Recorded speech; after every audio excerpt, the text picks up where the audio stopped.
Hey there, welcome or welcome back. Thanks for clicking on this video today. We have another true crime case, and it's about Sterling Koehn. Now, this is another crime case that is about a child, so please be aware of that before you proceed any further into this video. At the time of Sterling's death, he was only 4 months old. He was severely neglected by his parents, and not only was his death incredibly sad, it was also extremely unusual. Sterling's cause of death was ultimately ruled to be a very severe diaper rash. Now we'll get into the details of that a little further on. Baby Sterling was born May 1st, 2017 to his parents Zachary Koehn and Cheyenne Harris. He was born rather unexpectedly at home in the bathtub. Now Zachary and Cheyenne also had another child. They had a daughter named Nala. She was 2 years old at the time of Sterling's death. When Sterling was born, his mom, Cheyenne, who was 20 at the time, and his dad, Zachary, who was 28 at the time, both had substance abuse problems, mainly methamphetamine. They had been addicts for a few years at that point. Zachary claims that he mostly used it due to his job working him 70 to 80 hours a week. The four of them lived in a small 2-bedroom apartment in Alta Vista, Iowa. Due to Zachary's demanding work schedule, Cheyenne was the one to stay at home with the kids during the day, so she was their main caretaker. And this was kind of agreed upon between her and Zachary.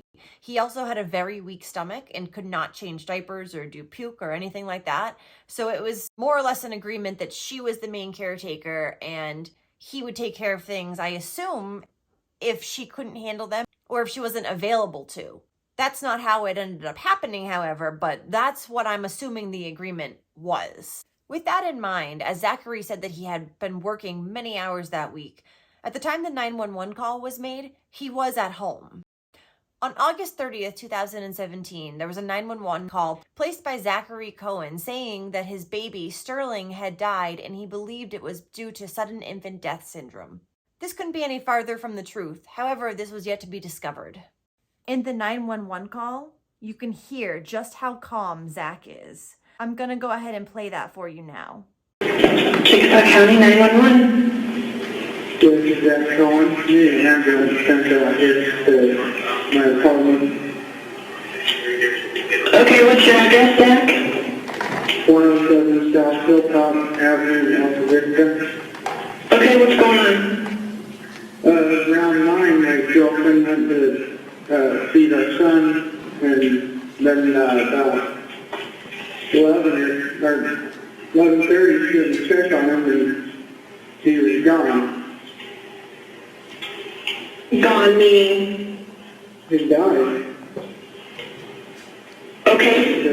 He's at probably 4 months. I don't know if it's sudden death syndrome or what.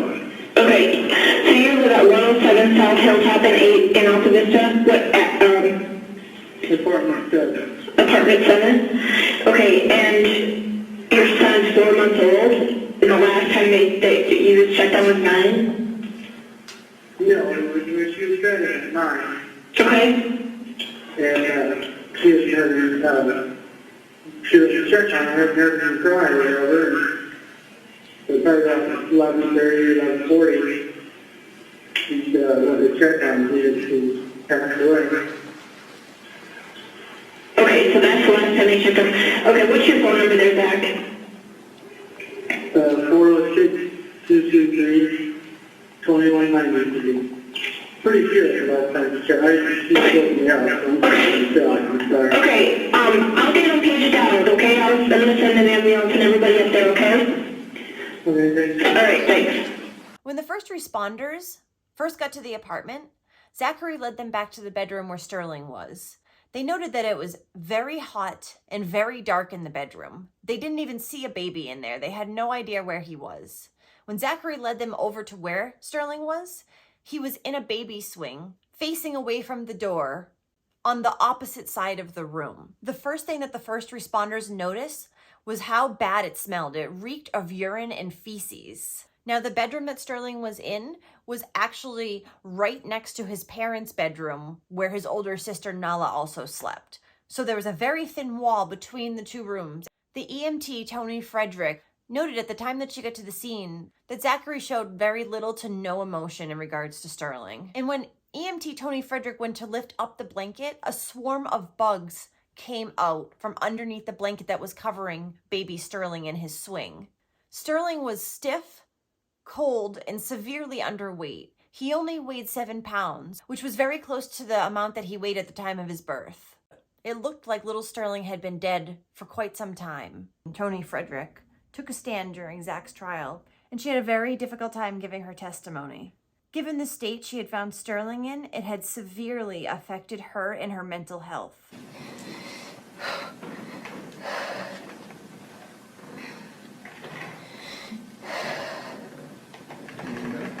Yep. Okay.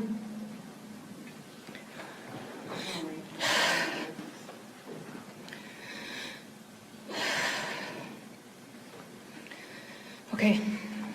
When Sterling's body was examined the next day on August 31st, 2017, it was discovered that he had been sitting in that same baby swing for at least 10 to 14 days. Sitting there, not moved, not changed, and most likely not fed either. His diaper was so filthy that maggots had started to grow, and he ultimately ended up dying of malnutrition, dehydration, and a terrible E. coli infection due to the diaper rash getting so bad and the feces making their way up into his body. His body was found to have maggots in various stages of development. The medical examiner was able to determine about how long it had been since this child had been bathed, fed, or changed. And he was able to figure this out due to how far along the maggot's growth and development was. And as I said, baby Sterling, they found out, had not been removed from that swing for over a week. A 4-month-old. He must have been crying. He must have been so hungry and so sick of sitting in his own filth. And their bedroom wall was right there next to his room. They had to have just ignored him. He probably got so weak after a while he couldn't even cry very loud, which is so sad. Zach ended up telling the police and the medics that Cheyenne had fed Sterling that morning at 9 a.m. And at that time, he says that Sterling was fine. Zachary said that when he went back in the room around 11 to check on Sterling again, that's when he wasn't breathing. This statement was clearly untrue and actually impossible given the state that Sterling was found in. He had to have been dead for much longer. He was lying about this, and as you'll see, many other things. Zach also told the detectives that he had just played with Sterling the day before, and that when he went into his room and started playing with him, Sterling reached out and grabbed his finger. They asked him, "You didn't notice the stink of the feces and urine in there? Because you told us you have such a sensitive stomach." Fair question. No, he says he didn't smell it. Well, that smell didn't get there within one day. Also, a doctor later testified that that would have been impossible for Sterling to have grabbed his finger the day before, given the weak and frail state that he was found in the following day. Zach later took back the statement that he went into Sterling's room the day prior and said he must have mixed up his days and it must have been a few days earlier than that. He got confused because of all the hours that he was working at his job, which, now that we're talking about it, that proved to be false as well. When the investigators looked at Zach's time cards from work, it indicated that he had only worked approximately 25 hours the week before Sterling's death. So he was there to take care of Sterling had Cheyenne been incapable of taking care of Sterling at the time. But he didn't. So what was Cheyenne's excuse for baby Sterling's death? Well, since she had been on drugs prior, she said that that week she had been withdrawing and she wasn't able to properly care for him. However, her daughter, Nala, was perfectly taken care of. So that argument kind of goes out the window pretty quickly. And Zach is saying that he didn't know that there was anything wrong with Sterling. If he had, he would have taken care of him. Well, where were you, Zach? Because you were home for a lot of the time last week. You didn't go into his room once? Not once, huh? The week leading up to Sterling's death, Cheyenne wasn't capable of taking care of him due to her withdrawals. However, she was capable of posting on Facebook and Instagram, watching TV on the couch, going to the supermarket, getting up and making herself meals out of the fridge, along with other activities. But she couldn't go into Sterling's room and give him a bottle or change his diaper or give him some love and snuggles. She couldn't do any of that for some reason. Jordan Clark, who was a former friend of Zach's and also worked with him, said that he wasn't even aware that Zach had a new baby. He had been over there multiple times. He had never heard or seen Sterling. Didn't know this child even existed. How is that possible with a newborn? Amanda Reynolds, who had known Zach for the last 10 years, told reporters that Zach was a nice and mellow guy, and he came from a good family. However, that was before his substance abuse. When she heard about Sterling's death, knowing that he was an active addict, she just knew that it was somehow Zach's fault. Amanda also said that when she spoke to Zach soon after Sterling's birth, Zach had concerns about whether he was truly Sterling's biological father or not. Could this have been the motive? Possibly. We do see this very often in true crime cases. Zach's old friend Amanda also says how badly it hurt her inside after Sterling died, seeing that his parents were still active on Facebook and barely touched on the subject of Sterling's death, yet were still posting memes and pictures and statuses of going out to dinner, yet asking for everybody's sympathy as well.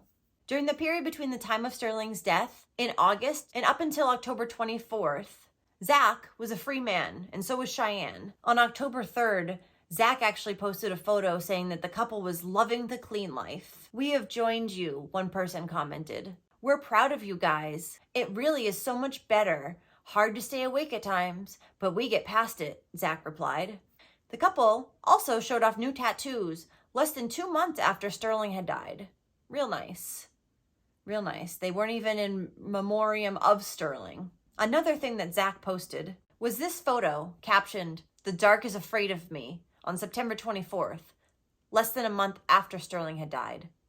On October 1st, he published a meme on his page with a photo of pit bulls captioned, "To some, I'll always be the bad guy."